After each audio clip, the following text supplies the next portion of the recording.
율법과 예수님에 대한 설교 마지막 시간을 저희들이 갖도록 하겠습니다.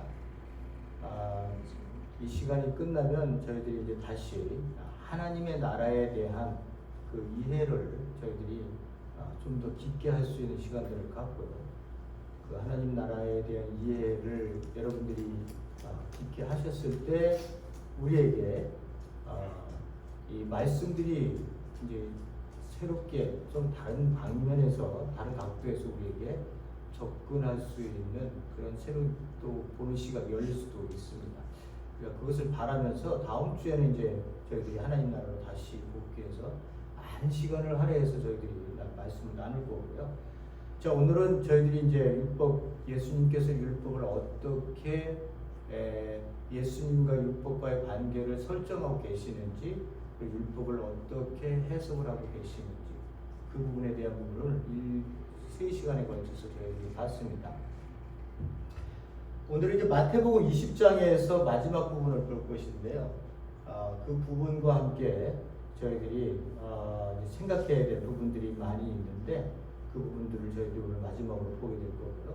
저희들이 봉독 말씀은 제가 17절부터 19절은 제가 한번 말씀을 드리고 20절을 우리가 같이 함께 보도록 하겠습니다. 제가 다시 한번 이렇게 상기시키는 그러한 의미로 제가 말씀을 한번 올려드리겠습니다. 17절에 보면 내가 율법이나 선지자, 구약이라고 말씀했습니다. 유대인들이 통속적으로 말씀할 때에 율법이나 선지자 그러면 그들은 성경 전체, 자기네들이 가지고 있는 성경 전체는 구약이니까요.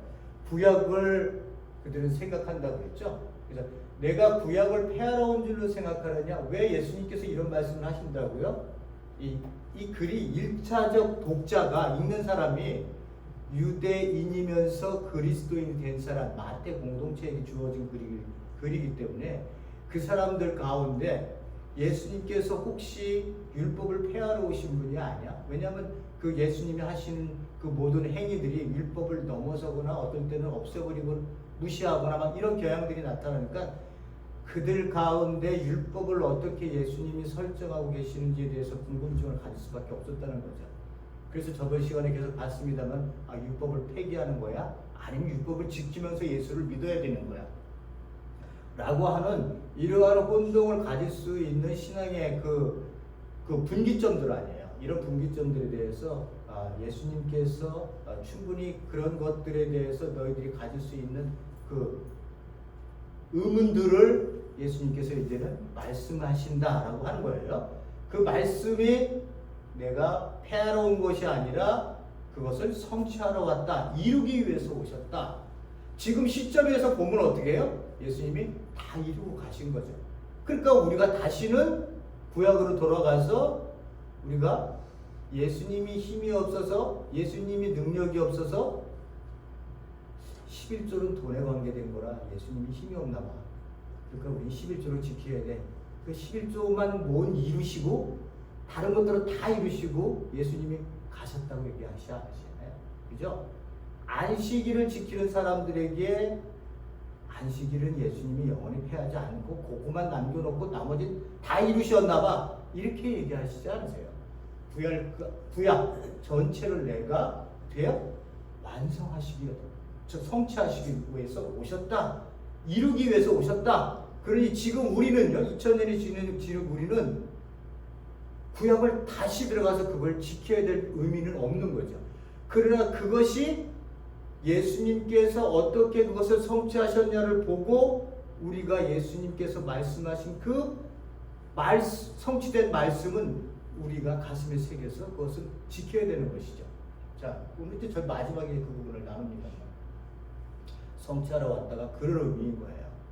그리고 좀 더 우리가 봤습니다만은 두 전쟁 있잖아요. 마카비 전쟁하고 유대 전쟁이 일어나면서 유대 전쟁 때 AD 70년에 예루살렘이 아주 쑥대밭이 됐잖아요. 성전이고 뭐고 간에. 그리고 거기에 아무도 이스라엘 백성들을 살지 못하게 법으로 정할 만큼 그들 모두를 데려가서 노예로 팔아먹었잖아요.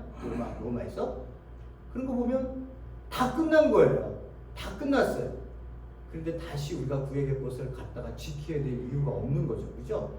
예수님이 심판을 하셨는데 왕으로 심판을 해서 그 예루살렘 그 모든 것을 다 파괴시켜 버렸는데 다시 우리가 그것을 지키겠다고 하면 그거는 다시 돌아가는 거야. 다시 있을 수 없는 일이죠. 자, 18절에 진실로 너에게 이르노니 모든 것이 이루어질 때까지 율법의 아주 작은 세부 사항까지도 반드시 없어지지 아니한다. 그렇죠? 하나님의 말씀은 제가 그 사진과 율법을 말씀드렸다시피 이 사진이라는 것이 없었다면 실제 그 남자를 알지를 못한 거예요. 그 사진은 굉장히 소중한 거예요. 그 가지고 있는 것으로도 권위가 있는 거예요. 왜? 하나님의 말씀이니까 율법이라고 하는 거예요. 그러니까 그거는 지켜야 되는 거예요. 가지고 있어야 되는 거예요. 찢어버릴 게 아니라는 거예요. 그러니까 그 말씀의 권위는 있지만 그것을 우리가 다시 지켜야 되는, 그러니까 예수님이 역사 속으로 뚫고 들어와서 새로운 역사를 열고 계시는데 다시 구약의 율법을 갖고 들어와서 그거를 지키려고 한다면 그 예수님이 가지고 오신 그 하나님의 나라와는 맞지 않는 거예요. 새 술은 새 부대에 담겨야 한다고 여기 말씀하셨던 것처럼 새 나라는 새로운 계명과 함께 새로운 시대를 여는 새로운 세상과는 다른 무언가가 있는 거예요. 그 대안으로 주어지신 거기 때문에 세상 나라가 옳았다면 예수님께서 야 세상 나라 보기 좋으니까 너희들 괜찮아 그냥 그렇게 살아 그렇게 말씀하셨겠죠. 그래 세상 나라는 악하기 때문에 마귀가 속여 놓아서 인간들이 어떻게 해요? 종교적으로 생각하지 마시라고 그랬어요. 인간들이 삶을 사는데 험으로 죽어가는 삶을 살고 있는 거예요. 멸망으로 가는 삶을 살고 있는 거예요. 하나님이 내신 생명이 생명답게 살지 못하고 있는 거예요. 그게 남의 인생을 카피한다든지 아니면은 자기는 잊어버리고 그냥 뭔가를 더 갖기 위해서 주머니 챙기기 위해서 사는 그러한 삶을 하나님께서 보시고 이 모든 관계가 인간이고 뭐고 다 깨어졌구나. 그들 가운데 관계가 아픔만이 있구나. 돈만 관련되면 서로가 싸우는구나 라고 하는 이 잘못되어진 이 세상을 하나님께서 보시고는 이거 안 되겠다는 거예요. 그러니까 하나님께서 새롭게 메시아를 보내셔서 니네들이 기다렸던 메시아, 니네들이 생각하는 그 좁은 머리에서 나오는 그 메시아, 민족적 메시아가 아니라 이 전 세계의 생명을 살릴 수 있는 이 메시아를 내가 너희들에게 보내서 새로운 나라를 내가 이 땅에 이제 2000년 전에 시작하시겠다고 하셔서 시작을 선포를 하시는 거 아니에요, 그죠? 그 종교적으로 생각하지 마시라고 그랬어요, 그죠? 종교적으로 생각하지 마시라고 그랬어요. 뭐 이렇게 우리가 종교된 시스템 안에서 사니까 이게 전부단가 보다 이렇게 생각하시면 예수님이 오신 의미와는 전혀 아닌 거예요. 관계가 없어요. 그런 것들이랑. 그래서 하나님의 율법은 그 말씀 자체가 하나님의 말씀이기 때문에 그 권위는 가지고 있어요. 그러나 언제까지요? 예수님이 재림하실 때까지만 그 권위가 있어요. 예수님이 재림하시면 세상 역사 끝납니다. 이제 더 이상 하나님의 말씀을 기억해야 될 필요가 없어요. 왜? 하나님이 다 통치하시고 하나님과 함께 살으니까 더 이상의 무엇이 필요하지를 않아요. 나라가 완성되어지면 그 나라의 중심 어딘가에 예수님이 재림하시겠지만 우리 그 중심 어딘가에 맞죠? 교회가 지금 어느 지점에 와 있는지 다 와 있는지 1년이면 2년이면 끝나는지 아니면 아직도 우리는 몇천 년을 기다려야 돼. 그거는 하나님의 권한 안에 들어있는 계획이기 때문에 그 테이블을 우리가 마음대로 짜서는 안 된다. 이런 말씀도 제가 드렸습니다. 19절 그러므로 이 계명들 중에 지극히 작은 거 하나도 버리고 또 그같이 사람을 가르치는 자는 하늘나라에서 가장 작다의 걸음을 받을 것이요 누구든지 이를 행하며 가르치는 자. 행하고 가르치는데 우리가 율법을 행하고 가르쳐야 지금? 아니죠, 그죠? 그렇다면 이 하나님 나라에서 크다 작다의 문제는 어쩌면 이 크다는 하나님 나라의 백성으로 마지막 날에 그 하나님 나라가 완성되어질 때 우리가 하나님의 백성으로 들어가는 것을 의미하는 것이고 그건 이제 구원의 완성이라고 얘기할 수 있으니까요. 구원의 완성으로 들어가는 것이고 작다 일컬음을 잃을 때는 이건 어쩌면은 배제되는 이야기를 할 수도 있다. 그런 경고성이 있다라고 하는 의미를 100%는 아니지만 우리가 그런 말씀을 통해서 들을 수 힌트를 찾을 수 있는 부분도 제가 말씀을 드렸습니다. 행하며 가르치는 게 뭐예요? 완성되어진 저 계명들 저희들이 오늘 보겠습니다. 계명들 볼 때 그 계명들을 율법의 그 계명들이 어떻게 예수님이 오셔서 성취하시는지 이루시는지를 어떤 방법인지를 너희들이 보면 이걸 보면서 하나님이 보내신 메시아는 이 새로운 세상 안에서 새로운 나라 안에서는 이것을 지키라고 하시는 거구나. 이게 아버지의 뜻이구나. 라고 하는 것을 여러분들이 이제 보게 된다는 거예요. 그거를 가르쳐 너희들은 가르치고 그것을 행해야 된다. 그래야 하나님 나라에서 너희들이 나라가 완성되었을 때 하나님 나라에 들어갈 수 있다. 라고 하는 거를 말씀을 하신다고 말씀을 드렸습니다. 20절에요. 다 같이 한번 말씀을 함께 봉독하도록 하겠습니다. 내가 너에게 이르노니 너희 의와 서기관과 바리새인들의 의보다 더 낫지 아니하면 결코 하나님 나라에 들어갈 수 있는 마태가 썼으니까 제가 이거 하나님 나라로 바꿨습니다만은 마태는 여기 뭐라고 썼겠어요? 하늘 나라. 우리 개역 성경에는 천국 이렇게 써놨습니다.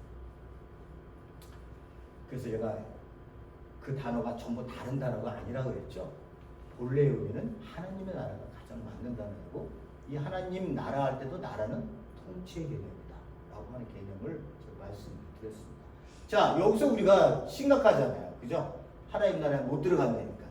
뭐보다 낫지 않으면요? 서기관과 바리새인들의 의보다도 너희 제자들의 의가 그들보다 낫지 않으면 하나님 나라에 못 들어간다. 이렇게 얘기를 하고 있는 거예요.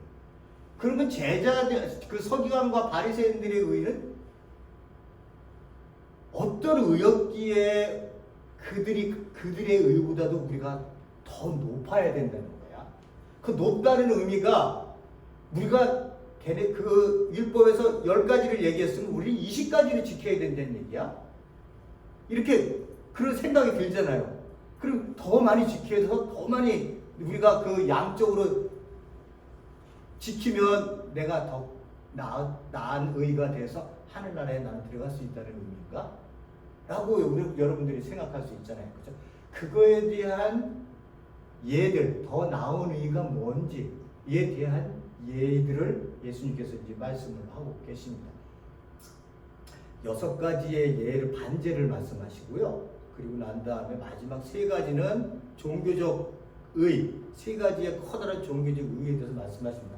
갈 길이 좀 바쁘긴 한데 제가 하여튼 상세하게 설명드릴 수 있는 것은 상세하게 설명드리고 그 다음부터는 읽고 나가도 이해될 수 있는 것들은 그냥 여러분들이 보시면서 율법을 성취했다는 게 성취한 가르침이 저것이고 더 나은 의미가 이거구나 라고 한 것만 깨달으시고 가시면 여러분들은 오늘 저와 함께한 시간을 여러분들이 이제 많은 의가 여러분들에게 도움이 되실 겁니다. 신앙생활에 제자들의 의하고 서기관들의 의가 반대 대조적으로 되어 있습니다.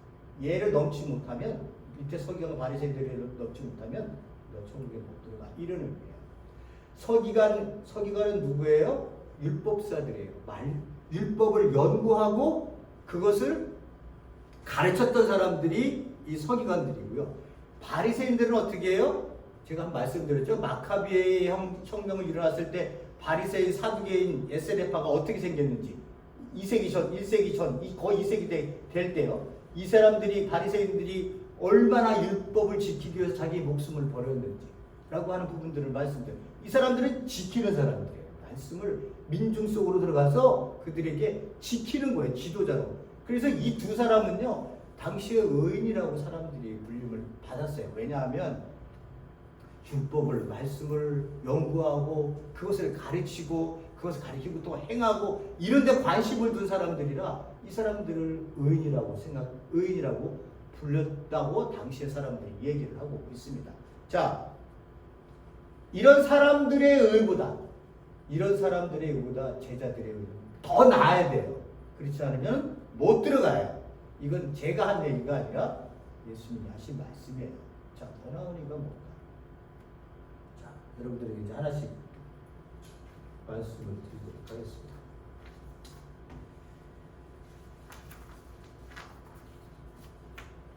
자, 보세요.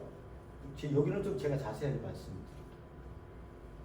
마태복음 5장 첫 번째 나오는 예죠. 6장 마태복음 6장에 더 나은 의에 대해서 이제 말씀을 하시는데요. 5장 21절에서 26절에서 옛사람들에게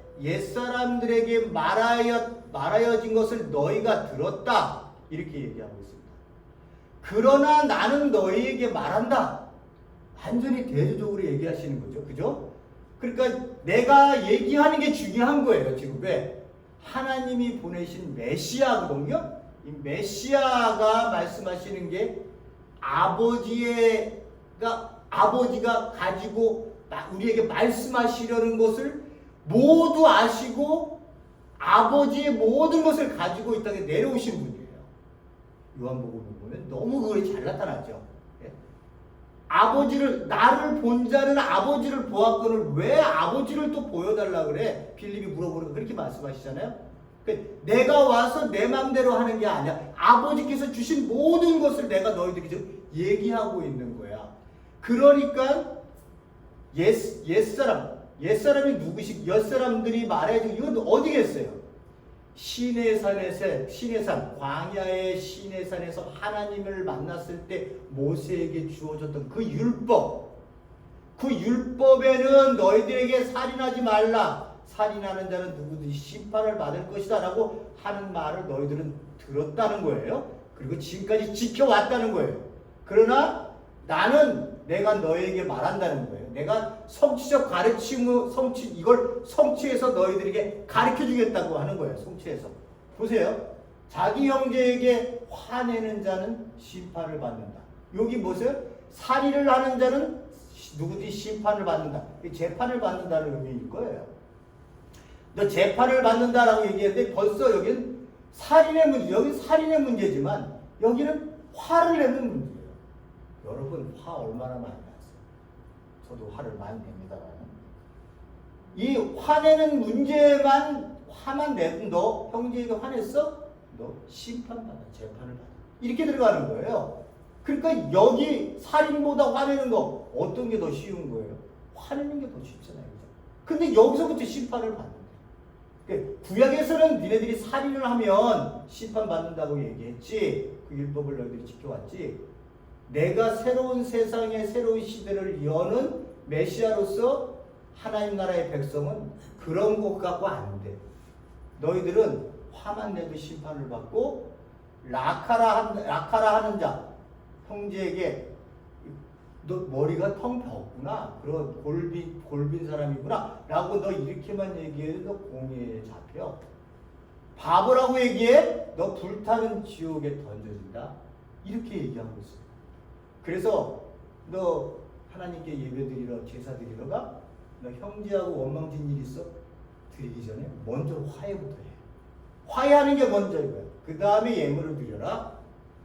너를 고소하는 자가 있어? 너 고소해서 너가 그 사람이랑 그 고소를 풀지 않으면, 그 원한을 풀지 않으면 너 거기서 못 나와.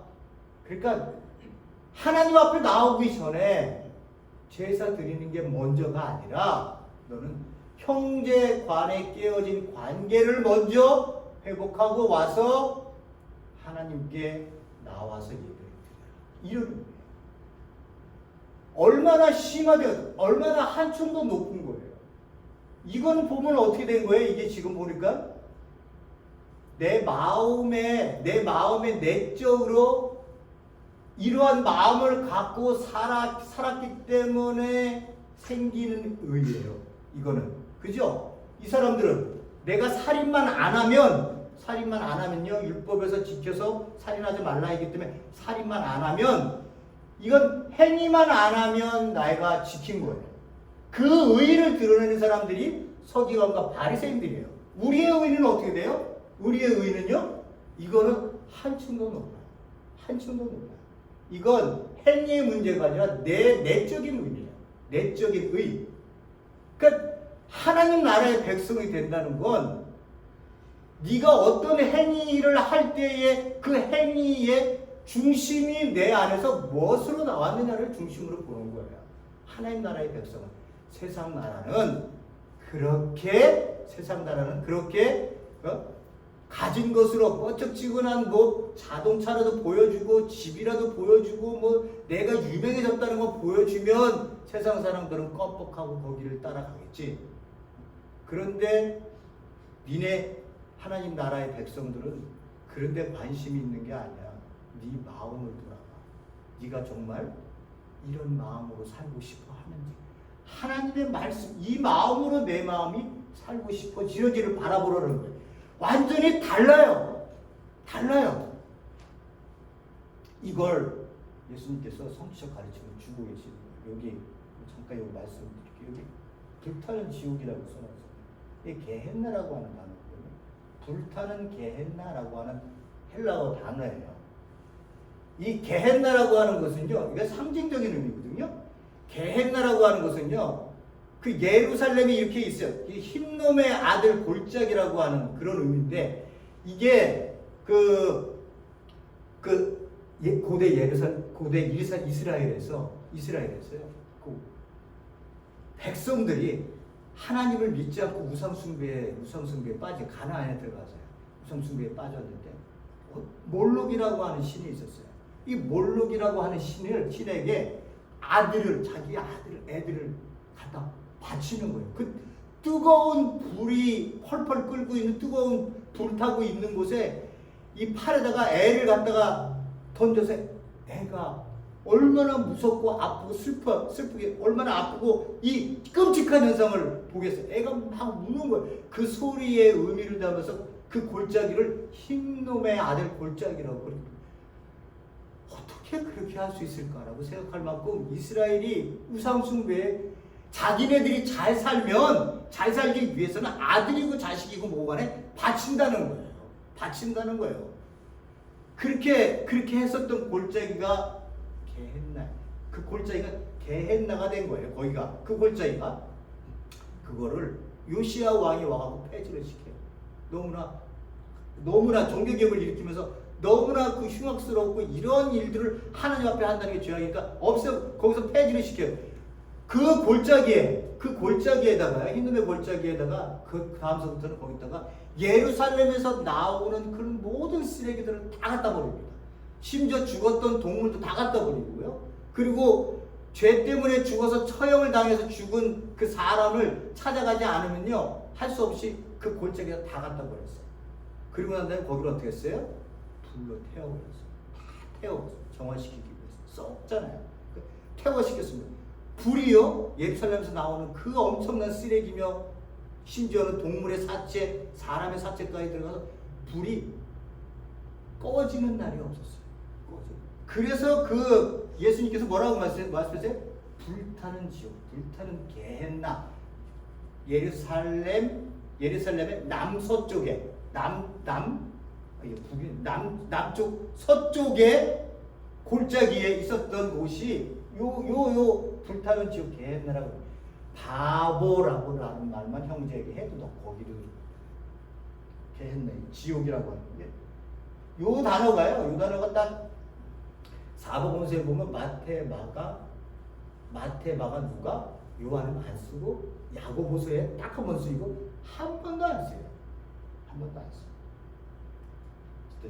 이거 얘기하려고 하는 계획이 아니지만 여러분들이 이렇게 얘기할 때 불타는 지옥이다 이렇게 얘기했을 때 예수님이 예루살렘 남서쪽에 있는 그 골짜기에 수많은 쓰레기들과 죽은 시체들을 그들을 태워서 불이 꺼지지 않는 곳, 그런 곳에 바보라고 얘기를 해도 그냥 던져버리시겠다라고 하는 엄청난 그러한 이 단어의 의미가, 내 마음의 의미가 어떤 의미 속에서 이런 단어를 내 입에서 발설을 해서는 안 되는구나라고 하는 것을 예수님이 보여주는 거예요.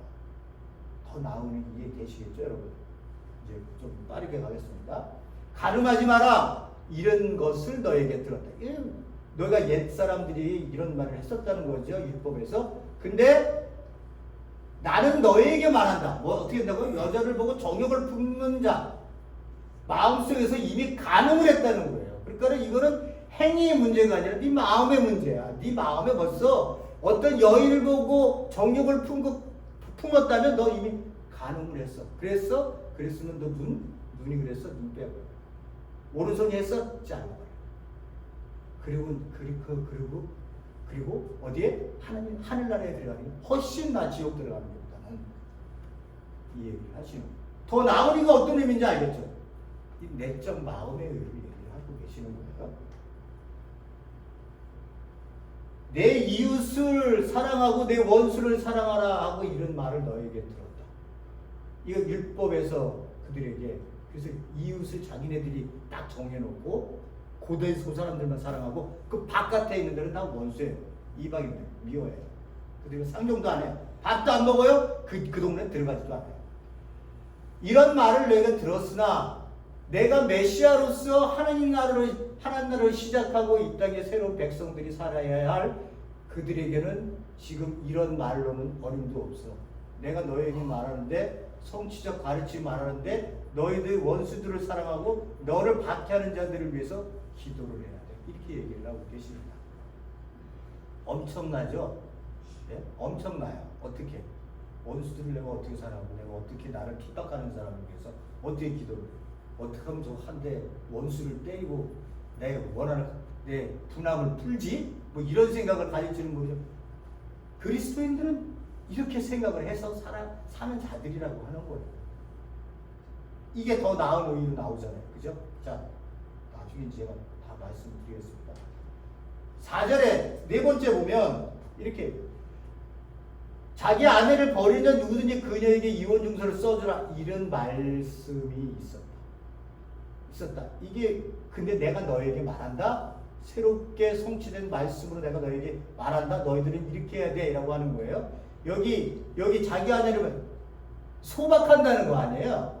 그러니까 자기 아내가, 그러니까 이게 신명기 24장에 나오고 신명기 24장 1절에 나오는데 거기 보면 아내가 수치스러운 일, 좀 부정스러운 일, 여기 요거를 그렇게 하면 아내를 이혼 증서로서 이렇게 보내라고 써놨습니다. 근데 요 수치스러운 일에 대한 해석을 어떻게 하느냐에 따라 다른 거예요. 이게 뭘 의미하는지를 정확하게 말씀을 하시지 않았어요. 하나님께서요. 율법으로 주시지 않았어요. 그러니까 그 당시에 그 사람들이 어떻게 이걸 생각했느냐. 수치스러운 일이요. 아내가 밥을 태웠어. 그럼 수치스러운 일. 이혼 증서 써서 내보낼 수 있어요. 아내의 밥하는 모습이 뒷모습이 미워. 그러면 어떻게 해요? 이혼 증서를 써서 내보낼 수 있어요. 그 정도까지 아내가 수치스러운 일을 했어. 그 아내가 무슨 풍기물난죄를 저질렀어. 이렇게 해서도 이혼 증서를 써서 내고. 그러니까 이게 지금 자기 아내를 사랑하는 자에 대한 아내에 대한 그 행위가 아니라 이게 자기가 봐서 자기의 중심적으로 남성 중심적으로 이 이야기가 쓰여졌으니까 이걸 이혼 증서를 남발을 하는 거예요. 그러니까 예수님이 보시고는 니네들이 근본적으로 생각하고 있는 이 말씀해 준 의의를 너희들이 이해하지 못하고 있다는 거예요. 보호를 해줘야 될 보호를 해줘야 할 아내를 마음대로 남발해서 아내에게 이혼 증서를 써서 바깥에 나가 소박해서 바깥에 내버리고는, 그리고는 또 그가 재혼을 해서 다른 사람에게 가는 그런 일들을 니네들이 막 남발을 하니까 예수님께서 뭐라고 말씀하세요? 음행한 경우에 아내를 절대 버려서는 안 된다. 그런 얘기를 하고 계시는 거예요. 그러니까 어떻게 됐어요? 이혼 증서를 함부로 버렸던 그들에게 완전히 제한을 시키시죠. 완전히 제한을 시킵니다. 음행을 했다고 하는 건 이미 관계가 깨졌다는 얘기거든요. 다른 남자든 뭐 여자든 이렇게 했다면 의는 깨졌다는 얘기예요. 새롭게 다른 관점에서 그렇게 하신 걸 보실 수 있죠. 자, 거짓 맹세. 옛사람에게 거짓 맹세를 하지 말고 너희가 주님께 한 너희 맹세들을 지켜라 하고 말하여진 것을 너희가 들었다. 율법에 그렇게 써있다. 그러나 내가 너에게 말한다. 맹세하지 마. 지키지도 못할 맹세하지도 마. 인간은 연약해서 어차피 너희들은 그 맹세를 지키지 못할 거야. 그 맹세의 의미를 너희들이 모르고 있기 때문에 거짓 맹세를 너무 많이 남발하고 있는 거예요. 그러니까 예수님께서 그거 하지 마. 차라리 너희들은 뭐라고 얘기를 해야 되느냐? 예, 아니요로 대답만 해. 그것을 거기서 더 나가면 그거는 사단이 너에게 악한 더 많은 말을 주고 있는 거랑 똑같아. 이렇게 얘기를 하고 있는 거예요. 그러니까는 여기서 보니까 예수님께서 어떻게 해요? 맹세하지 말래네. 이거 거짓 맹세하지 말고 너희 맹세하는 것을 주님께 맹세를 지켜라 이렇게 얘기했는데 예수님은 아직 맹세를 하지 말라네. 무효화하고 계시네. 그죠? 예수님께서 이 말씀을 무효화하고 계시는 거예요. 이거 안 지켜도 돼 이거. 그 대신 니네는 새로운 예 아니요 라고 하는 새로운 대체 말씀을 주고 계시는 거예요. 눈에는 눈, 이에는 이 라고 하고 이런 말씀을 너희가 들었으나 율법에는 저렇게 적혀져 있잖아요. 그죠? 정당한 거 아니에요. 눈에는 눈, 이에는 이. 이 세상은 그것도 못 지키잖아요. 눈에는 눈으로 가는 가장 기본적인 정신도 못 지켜서 어떻게 해요? 돈을 써서 그 가해자나 피해자가 뒤바뀌고 이거 막 불법에 난무하잖아요. 그죠? 눈에는 눈, 이에는 이로 네가 이렇게 유튜브에 여기 써 있는데 내가 너에게 말한다. 악한 자에게 맞서지 마. 오른뺨 때리지 왼쪽 다른 쪽 돌려대. 속옷을 가지려고 해? 거짓도 겉옷도 줘. 강제로 1000걸음 가자고 얘기를 해? 그럼 너 2000걸음 걸어. 요구하는 자에게 주고 꾸려고 하는 자들을 안 꿔준다고 꾸려고 하는 자들 안 꿔준다고 물리치지 마라. 이렇게 얘기해요. 이거랑은 완전히 180도 다른 거 아니야. 그죠? 눈에는 눈은 이는 이로 해라 그랬더니 그렇게 하지 말라는 거 아니에요. 그죠? 어떻게 이렇게 살 수가 있어? 어떻게 이렇게 우리가 1000걸음 가자. 그래도 야 네가 먼저 나보고 1000걸음 가라. 이렇게 얘기할 텐데 2000걸음, 3000걸음, 4000걸음 갈 마음은 생기는 것은 어떻게 생기는 걸까? 종교의 하나를 다 끝내겠습니다. 어떻게 얘기해? 너희는 사람들에게 보이라고 사람들 앞에서 너희를 행하지 않도록 조심해. 구제할 때 나팔 불지 마. 기도할 때 회당과 큰 길 모퉁이에 서서 나 기도하는 거 보여주기 위해서 큰 소리로 너희들 기도하는데 그렇게 하지 마. 금식, 나 금식하고 있어서 슬픈 표정 짓고 있는 그런 모습으로 사람들에게 보이지 마. 사람들에게 보이고. 뭐라고 했어 맨 처음에? 너희는 사람들에게 보이고. 우리가 하는 이 세상 사람들의 삶은요, 대부분이요, 내가 어떤 사람인가를 보이기 위해서 엄청 힘을 씁니다. 네? 잘 생각해 보세요. 내가 세상 사람들이 뭐 때문에 사는지. 그냥 뻔쩍지근하게 내가 어떤 사람이라는 걸 보이기 위해서 그렇게 안 살면 어떻게 해요? 사람들이 나를 무시하고 내 말을 듣지도 않고, 예? 나를 업신여길 수 있으니까 그 강하게 내가 그런 무기들을 뭔가를 몇 개도 가지고 있어야 되는 거 아니에요? 세상 속에서. 그러기 위해서 엄청 힘을 쓰는 거 아니에요? 그죠? 그 사람들에게 보이려고 다 자기가 옳다고 얘기를 하는 거예요. 그 유대인들도 다 이렇게 산다는 거예요. 이 중요한 이 종교적 큰 행사들을, 큰 행위들을 이런 식으로 사람들에게 보이려고 너희들이 살아간다는 거예요. 근데 그렇게 하지 말고 어떻게 하라고요? 은밀히 보이는 아버지께만 그렇게 하는. 그래서 구제할 때 오른손이 하는 일이 왼손. 그게 어떻게 해서 모르게 하는, 이건 과장법이죠. 그만큼 은밀하게 아버지가 다 아셔. 아버지가 다 아셔. 그래서 아버지께서 그걸 갚아주실 거야. 갚아준다는, 돈으로 갚아준다는 거야? 그런 게 아닙니다. 갚아주실 거야. 그러니까 니네들은 제발 종교적 행위, 제가 말씀 계속드립니다. 십자가 높이 져가고 거대한 교회적 져서 세상 사람들에게 우리 교회가 이렇게 대단해, 이런 거 보이려고 니네들 관심 갖지 말고 아버지 앞에서 네 마음이 들여지는 첫 번째의 대상이 아버지임을 너희들은 먼저 깨달아야 된다 라고 하는 것을 말씀을 드리는 거예요. 자, 제가 오늘 여러분들이 감이 오셨으면 좋겠어요. 무슨 얘기를 이렇게 하신 것까? 율법을 성취하시고, 그죠? 율법을 성취하셨어요. 성취하셔서 본 의의를 보니까 더 나은 의의는 유대인들이 행위를 했느냐 안 했느냐의 문제가 아니에요. 서기관과 바리새인들이 행위를 했느냐 안 했느냐의 문제가 아니라 내 중심적 내 안의 의예요. 이게 예수님께서는 10리를 가라, 1000길을 가자 하면 2000길을 갈 수 있는 이 내적인 의가 있다고. 오른뺨을 마지막 왼밤도 돌려댈 수 있는 내 의가, 내적인 의가 있다는 거예요. 예? 그래서 그 의를 니네들이 살아내면 하나님께서 마지막 하나님 나라가 완성될 때 너희들은 그 나라에 들어갈 수 있는 거야. 이렇게 얘기를 하시는 거거든요. 근데 이걸 어떻게 내가 지킬 수 있을까? 퀘스천 마크는 거기가 아니에요. 마지막에. 지금 유대인들이 이 글을 읽으면서 뭐라고 생각했을까요? 유대인들이, 이거 1차 독자 대상이 유대인들이, 크리스찬인 유대인들이 이 글을 읽으면서 뭐라고 생각했을까요? 새로운 삶이 시작돼야 되겠네? 이렇게 생각할 거 아니에요. 우리가 지금까지 살았던 삶이 아니네? 새로운 삶이네? 이렇게 생각하셨을 거 아니에요. 그죠? 새로운 삶. 새로운 시대가 열렸기 때문에 새로운 삶을 예수님께서 말씀하고 계시고 요구하고 계시는 거예요. 근데 이걸 어떻게 지켜? 제가 저번 시간에 말씀을 드렸어요. 이게 나에게 무거운 짐으로 나에게 들려지고 무거운 짐으로 나에게 느껴지느냐?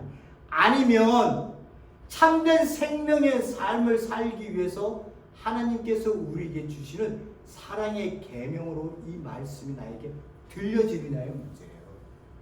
그러니까 내가 하나님 나라 안에 백성으로 산다는 건요, 이 세상에서 살았던 삶의 모습 그 자체가 나에게는 너무나 후회스럽고 눈물밖에 나지 않는 처참하고 비참한 인간의 모습의 생명의 삶을 살았기 때문에 이 삶이 나에게는 아니라고 생각을 하고, 이 새롭게 주어진 생명의 삶, 새 나라의 삶, 새 질서의 삶, 이 하나님 나라적 삶을 내가 간절히 원하고 기뻐하고, 그래서 이 계명을 들었을 때 이 계명이 나에게 짐이 아니라 사랑의 계명으로 나를 초청하고 있는 것으로 내가 들려져야 된다는 거예요. 아멘. 내가 이걸 꿈꾸지 않고 이것을 간절히 바라고 있지 않은데, 그렇지 않으면 이 모든 것은 나에게 짐인 거예요. 오른뺨을 돌려야 어떻게 왼뺨을 돌려댈 수 있겠어요? 그러나 내가 그 삶을 살고 싶어하는 사람, 독재에 찌들려서 독재의 그 고통 속에서 인간이 자기의 목소리도 내지 못하는 그러한 독재 시대를 끝마치기 위해서 목숨을 바쳐서 살았던 사람들이 기다렸던 그 민주주의를 기다렸던 사람들은, 그 민주주의 날이 오면 그 사람들은 세상 사람들이 다 침묵하고 있어도 만세를 부르면서 이제 살 길을 생각하고 있는 거예요. 왜? 살았다고 얘기를 하는 거예요. 인간이 살 길을 살았다고 생각을 하는 거예요. 우리 살 길을 살았다고 얘기하는 거예요. 왜? 내가 그날을 기다렸을까? 근데 아직도 율법이 좋아? 그 안에 있는 사람들은 새 날이 싫은 거예요. 새 날을 기다렸던 사람들은 누구예요? 그럼요, 여러분, 예수님이 왜 가난한 자들에게 복음을 선포해요?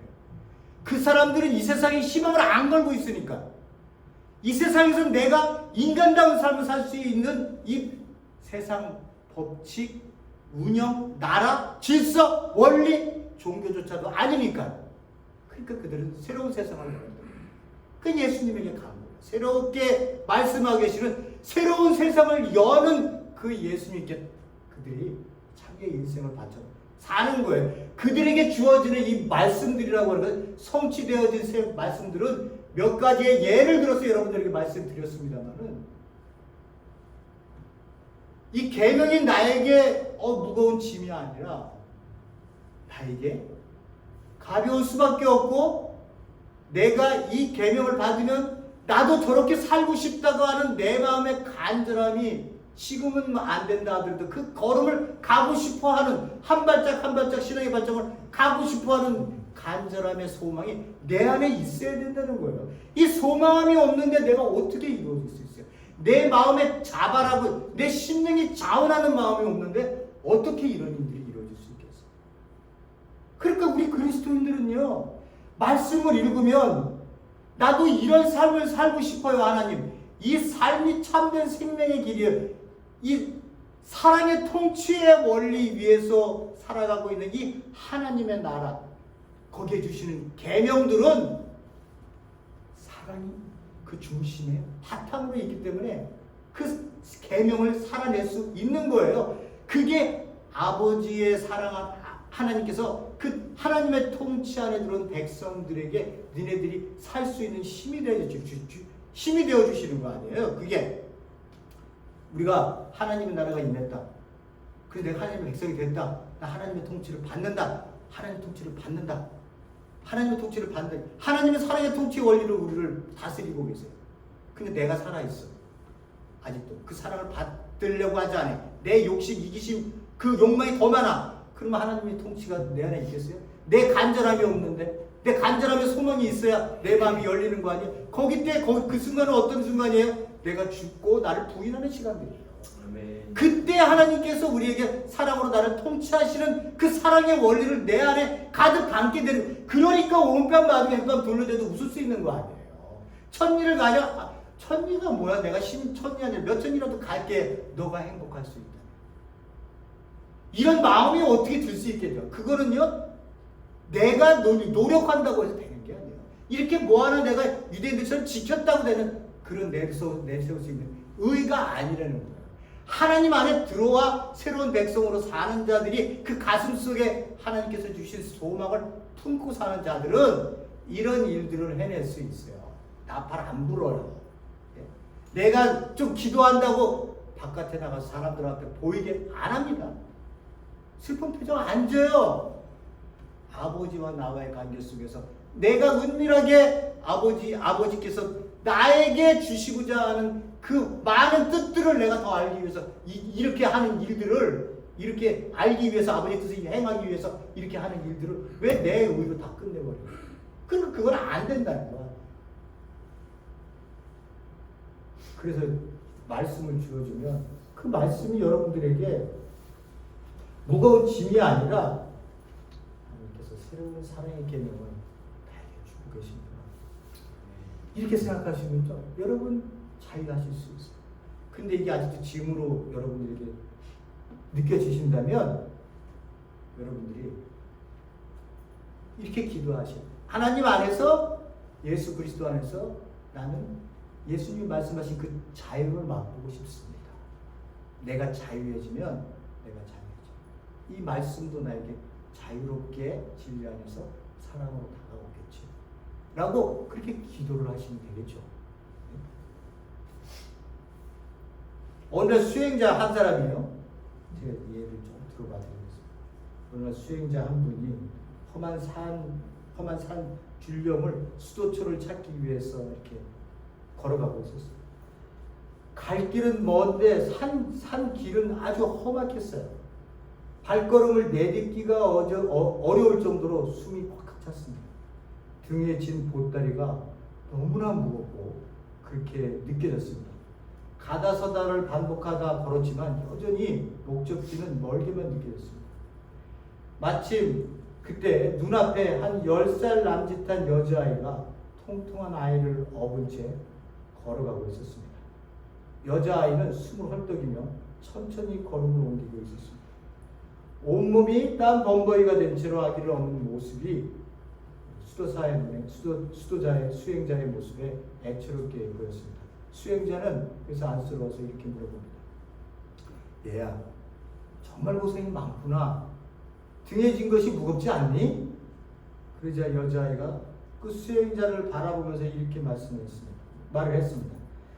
아저씨가 등에 메고 있는 짐은 무겁겠지만 저는 하나도 안 무거워요. 제가 등에 짊어지고 있는 이 아이가 내 동생이고요. 이게 사랑을 지고 가는 사람은 이걸 짐이라고 생각하지 않기 때문에 그냥 함께 가주기만 하면 됩니다. 의미를 지고 가는 사람은요, 그 의미가 기쁨이 아니기 때문에 항상 부담인 거예요. 진정한 사랑은 무게가 없고 부담되지 않습니다. 사랑에는 왜요? 무게가 없기 때문에, 무거운 짐이 아니라 기쁨이기 때문에 그런 거예요. 이 주시는 생명의 말씀들이 나에게 짐이 아니라 기쁨으로 와닿을 수 있는 것은 그것이 사랑이기 때문에 그런 거예요. 여러분들이 이 땅에 살면서 힘들고 어려운 일, 그럴 때 여러분들은 말씀으로 들어가서 말씀을 읽잖아요. 그 말씀 속에서 우리에게 주시는 사랑을 여러분들이 받으셔야 돼요. 그래야 여러분들이 이 세상에서 그 하나님 나라 안에 들어와 산다는 것이 얼마나 복된 일인지를 알 수 있어요. 세상 나라에 살았었던 그들이 나에게 주지 못했었던 그 사랑과 평안, 그거를 하나님의 나라 안에서 새로운 차원에서의 사랑과 평화가 우리 안에 다가오기 시작합니다. 그것을 느끼며 사는 게 뭐로 사는 거라고요? 하나님 나라, 천국을 사는 사람들인 거예요. 그 나라를 하나님이 새롭게 이 땅에 2000년 전에 그 나라를 이 땅에 내어놓으신 거 아니에요? 그죠? 그 나라의 백성으로 우리가 살겠다고 오늘 우리가 교회 온 거 아니에요? 예? 그러니 이 말씀을, 하나님 말씀을 들을 때마다 그 말씀이 나에게 사랑의 초청으로 들려져야지 그 말씀을 짐으로 받으시면 안 된다는 거죠. 여러분, 무슨